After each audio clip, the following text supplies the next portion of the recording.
Well, here we are in the Bournemouth Natural Science Society reference library room, looking at a picture of Charles Darwin, who started studies of the natural world in a big way. And we have our own naturalist here, who is a great expert in every aspect of local wildlife in this area, Jonathan McGowan. Jonathan, about yourself and your background and early interests. I'm a native to Dorset. I've lived here all my life. I studied the wildlife intimately, from birds, bats, reptiles and insects, and so I know the patterns and distributions of most animal life in the area, and also in what way those ecosystems can be destroyed by impacts we have on our environment or other impacts. And when you look at the south coast in relation to Europe and the rest of the world, the south coast, such as Dorset and Hampshire, is the route into the country for many types of animals, especially birds and insects. Most of those birds and insects will be migrants coming from the south twice yearly into the UK. Where the Navitus Bay proposal is due to be built, unfortunately, is right in the firing line of migrant birds. In actual fact, if you wanted to make a trap to mince up all the birds in the UK, you could not put it in a better place. We have 3 or 4 different routes from mainland Europe into the UK that are distinct travelling migratory routes for certain types of birds. And I believe that if these large wind farms were to be built here, we would have a catastrophe regarding bird and bat life along the south coast. We've mapped out lots of routes where certain vulnerable birds will be coming into southern England, and one of the direct routes is between the Isles of Portland and Isle of Wight. It is there where the Navitus Bay windmills will be placed directly in the path of these migratory birds that come either for the summer or for the winter. So I see a lot of problems there could be regarding these issues. A lot of other people have worked on these issues also and compared it to other wind farms around the world where they've had horrendous mortality, in not just in birds but also bats and rare insects as well. In some areas, 1 or 2 bat species are due to become extinct simply because of wind farms. Some of the research done suggests that there are thousands upon thousands of birds that annually get chopped up by these wind farms, and the larger the complex, the more birds are likely to get minced up. The problems with Navitus Bay is that they're in an area where different winds funnel birds straight through between the Isle of Wight and the Isle of Portland, which is the main migratory routes into the whole of the UK, directly up through the south of England. It'll be a catastrophe. We'll be finding dead birds on the beaches in their thousands at certain times of year. Certain birds, such as raptors that fly at certain levels, are in direct line with the rotors of the height they will be, and birds cannot see. They don't rely on sight sometimes to migrate because of the weather conditions. They've done things for centuries, for generations, so they know routes, and so it can't be changed some of the time. You would have to have such a high mortality rate before the birds basically learn to avoid these obstacles. And we'd be seeing things like peregrine falcons, ospreys, divers, geese, all hit by these large machines, bats and the thousands of migratory insects that come to the UK every year.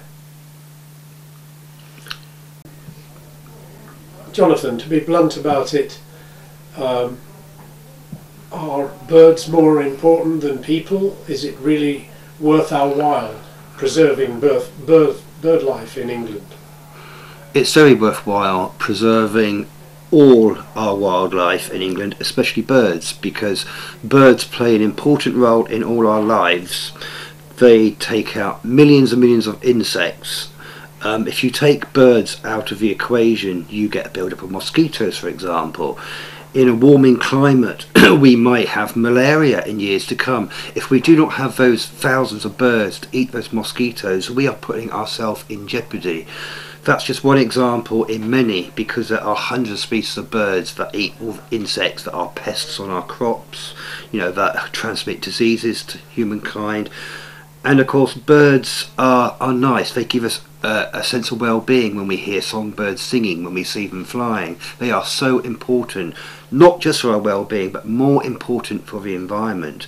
So in one way we can say, yes, okay, there might be 9 billion human beings on Earth. We cannot live without the Earth, but the Earth can live without us. And if we start destroying the ecosystems in a big way, we won't even be worth living, because we won't have a planet to live on. Jonathan, thanks for that. Can you tell me a little about the impact of killing a lot of peregrines, which are a relatively small population in total compared to sparrows or chaffinches? Well, the peregrine falcons, which we have about 6 pairs along the south coast between Hampshire and Dorset, they regularly fly in and out of the sea areas. There will inevitably be deaths. Now, if a local pair of peregrines in Bournemouth were to disappear, the pigeon population would explode, and it would create problems. We know that these species need their predators to keep their numbers down, and without the peregrine falcons keeping the pigeons down, then there will be all kinds of problems. If a peregrine falcon is killed by a wind turbine, is that the end of it? What is the impact on the nest that they are looking after? Peregrine falcons, like many raptors, mate for life. The loss of one bird might mean failure of breeding for several years until that bird might find another mate. On average, falcons might have 3 or 4 young. They only breed once a year, unlike some of our smaller passerines that can breed up to 3 times a year. So they have a very slow input, and if they're very lucky, one of those birds will fledge and survive. So they are long-lived birds. 30 or 40 years a peregrine falcon can live. So they are slow at the whole breeding cycle and creating other birds to do what they do. So just one bird falling out of a chain could prove disaster locally for that species and the species in which those birds prey on. Jonathan, thanks very much. I think, does this amount to a sufficient reason to stop the Navitus Bay wind farm project? Well, the peregrine falcon is just one example in hundreds. There are many other species of birds that would have the same impact if lots of those birds were taken out of the ecosystem, you could say. These birds have only just started to make a comeback in the UK. They're highly protected by law for a start. These wind turbines will inevitably destroy many of those birds that are protected by law. So it's not just that species. There's over a dozen species of very vulnerable birds that would succumb to these windmills in a big way. Some wind farms in Canada have now been given licenses to kill golden eagles and bald eagles without any penalty on a 25-year basis. Do you think Navitus will need licenses to kill the rare birds? Navitus would know that they will be destroying protected birds, so they would probably require a license to kill those birds also. So it's one rule for one and one rule for another, it would seem, that these unscrupulous people can just say, oh, okay, we're going to kill lots of rare endangered eagles, we're going to have to get a license to do that. I think that's very morally wrong to do that, and I could see Navitus Bay having to do the same thing if they want to be lawful. but then of course it's not lawful to provide licences to kill endangered species in the first place. Jonathan, how can we rely on the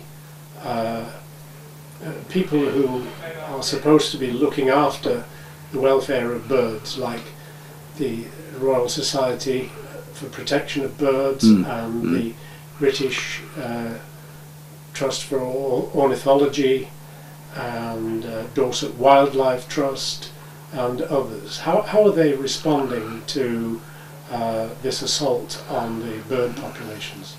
I think these conservation bodies feel powerless, because that's exactly what it is.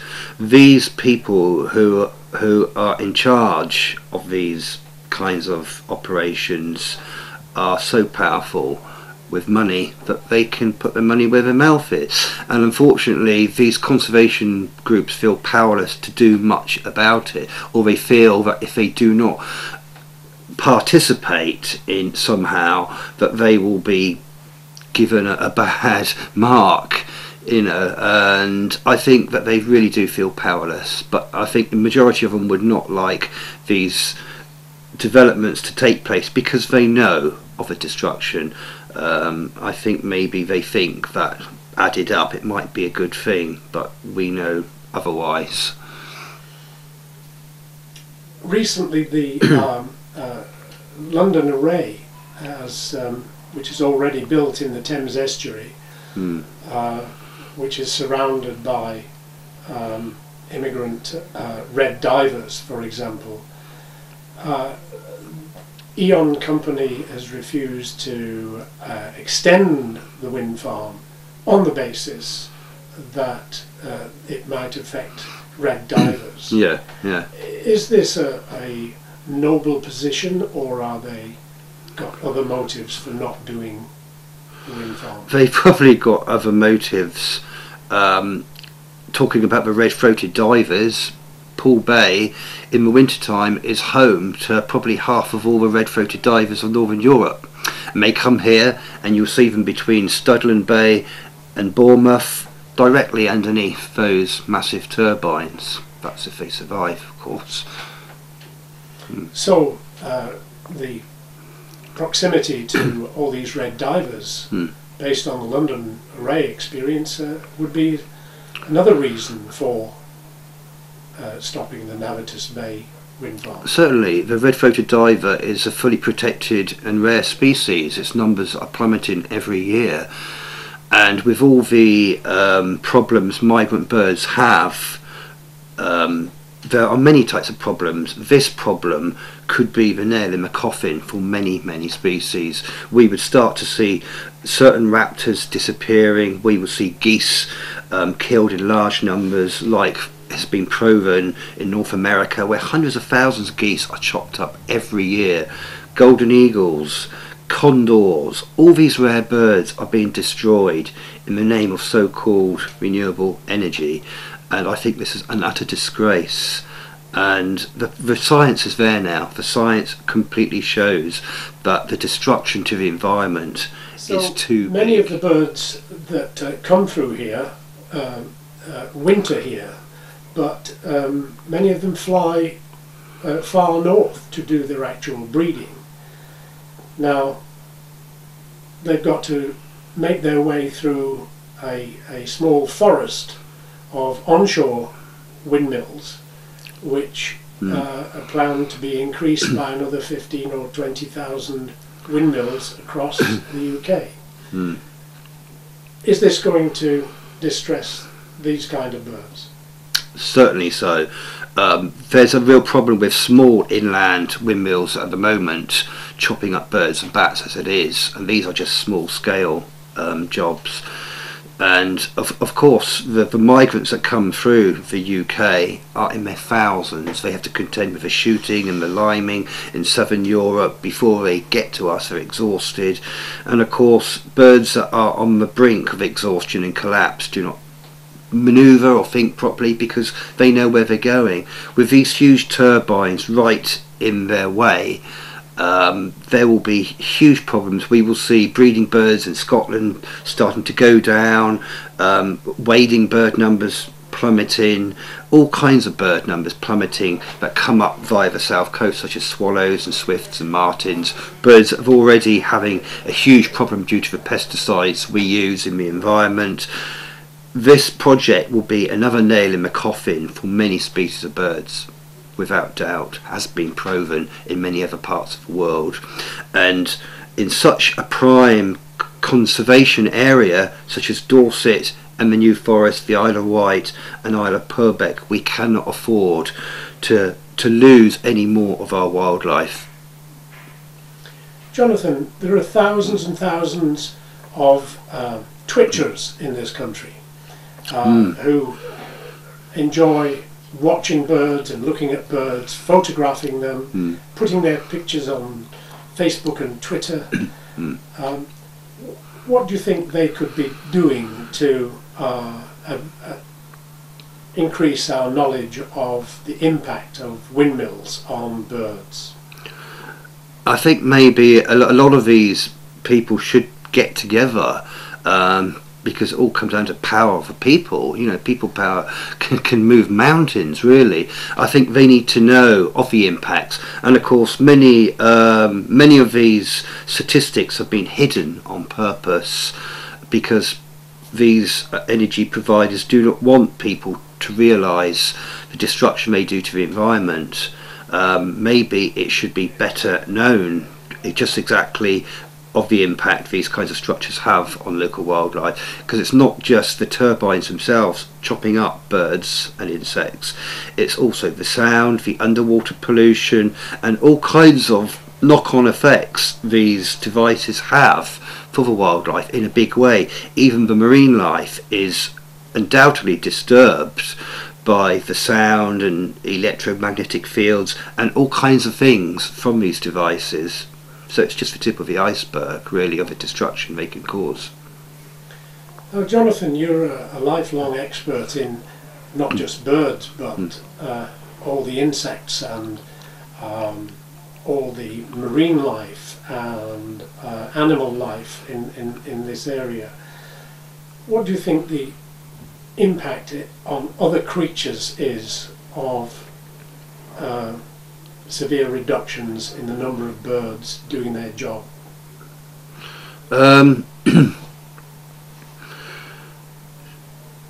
I think if after say 5 or 6 years, if this was allowed to go through, we would be seeing huge reductions in various birds and insects as well, because if there aren't the birds to eat the insects and the insects go haywire and all kinds of problems happen, and they start to disappear as well, because it's a very sensitive ecosystem we have at the moment. It's on the edge, basically. It's toitering on the edge. Something like this would tip it, basically, and we would just see birds not breeding, and there will be great loss of many species of birds, you know, and bats as well, and some of the insects that are very important for those birds will also disappear as well. We have butterflies and dragonflies all migrate from northern Europe through the UK. Admittedly, some animals and birds do fly close to the water, but others don't, and it's been proven that the vast majority of birds probably do not fly directly above the water surface, and various weather conditions would cause birds to fly higher. So there's no argument there, because we know exactly in other parts of the world what these windmills do. Let me ask you a final question, Jonathan. What do you think is the best way to influence the outcome of the assessment of the Navitus Bay wind farm? Should one write to one's councillors or write to the MPs? What sort of pressure should we produce? And should it be via the assessment process of the Department of Energy, or should we simply bypass that and go directly to the MPs and the Lords in the Houses of Parliament and the Houses of Lords? I think it should be more political and I think we should go directly to the House of Commons and make our case there, because we know how corrupt a lot of these energy providers are. They will go to nothing to lie and destroy all the scientific data that we all have about these issues, and they will turn people's opinions. That's what they do time and time and time again. But all the science shows that afterwards that it's all a big con, basically like a big scam, and once a thing like this has happened, there is no going back. That's why we need to know before it even ever happens of the destruction that it's possible that it can cause, you know. What is the role of the organisation Natural England? Is that set up to protect birds, or what does it do?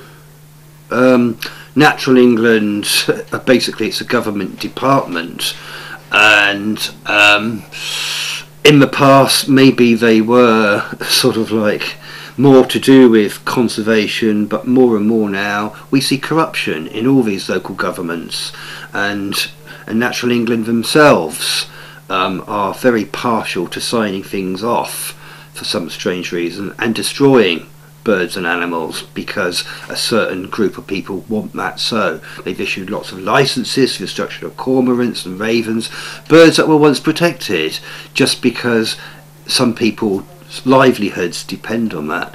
But our whole environment will be destroyed if we carry on going the way we are, and if we don't find different ways of renewable energy, and there are other methods to go down. We do not need these huge invasive wind turbines destroying our environment when there are far better, cleaner, renewable energy ways. Jonathan, thanks very much for all of your input. I think on the web we could have a big impact with these sort of viewpoints. Thank you very much. Okay.